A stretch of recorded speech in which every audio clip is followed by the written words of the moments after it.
Listen, I'm gonna tell you this. I thought I knew enough about this story, but Martha Mitchell, man, I'm curious, like an incredible woman, an incredible personality.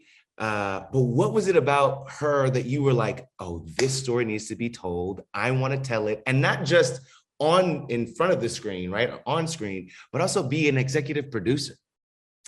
Well, Martha is somebody, she's really kind of a bit of a rags to riches story, right? She comes from this small town in Arkansas. Her family lived below the poverty line. She kind of meets John Mitchell. They fall madly in love. They have this great love affair. He becomes the attorney general to the president. It's,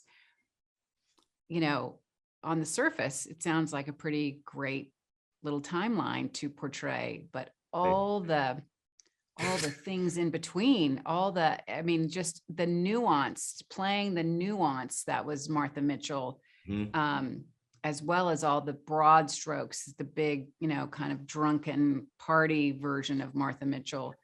It was, that's fun stuff to play. Yeah, yeah, and to dig into and to bring, also to take us back to this time, right? I think in a lot of ways, so many of us we're always thinking like, this is the craziest it's ever been. Like what I'm living right now it couldn't have ever been more wild than this. But this story, it's like one thing after another. You and Sean Penn.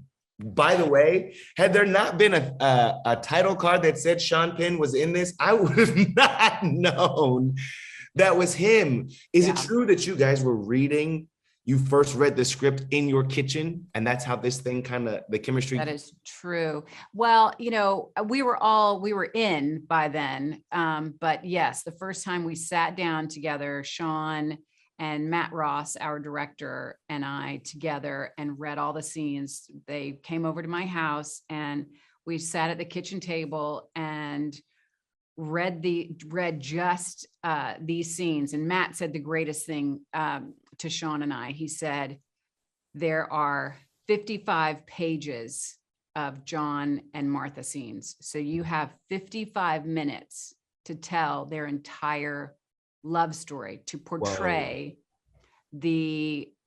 just that which was so tender and beautiful and fun, and the way that they really held each other, to just the spiral of their relationship. He's like, that's your responsibility. You have 55 minutes. And it was like, wow, okay. So you got to dig in and figure it out. And I think Sean and I, knowing each other so well and for so long, we were able to, bring a sense of comfortable alchemy to them that, you can certainly fake it. We're actors, but to have a little, the first day of shooting, I picked up Sean's drink and drank out of it. I probably wouldn't have done that if it was somebody I didn't know. It's stuff like that just the little tiny things that you think, if I had just met this person, I wouldn't be drinking after them. Right. Or the whole time, like, I'm gonna need a COVID test immediately. Yeah. Well, this is separate from COVID protocol. This is just, man, oh man.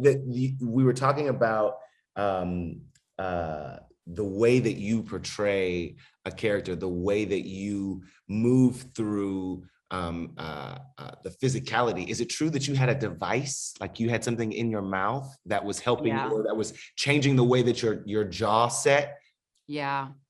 Yeah. I had kind of like a little jowly piece that I wore to just create a little change in the shape. She had a very round face, and we tried for a while to puff out the hollows in my face, which are just, my face is naturally angular. Hers is really round, and it just wasn't effective. And so we were trying to figure out what we could do.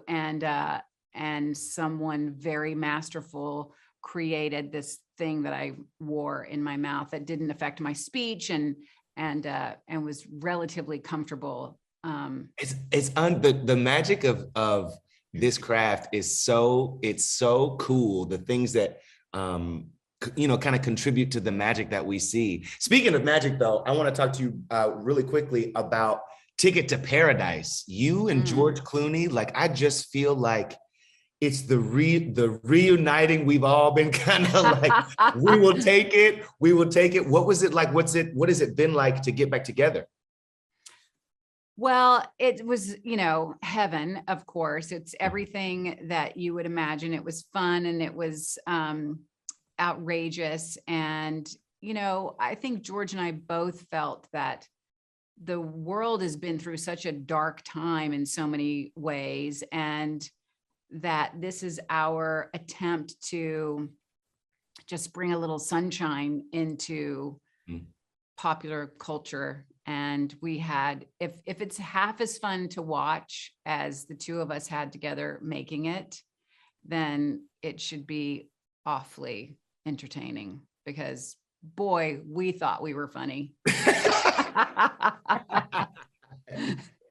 He said we had a real good time. We really did. We laughed. I mean, he makes me laugh. I would just go home at the end of every day just with my cheeks hurting. He really is just such a great person to pass time with. And there would be times where we would be sitting and waiting, and it's this monsoon rain would come and we wouldn't be able to shoot. And we would just sit in these little, kind of makeshift covered tents in the pouring rain and sing songs at the top of our lungs for hours. I love it.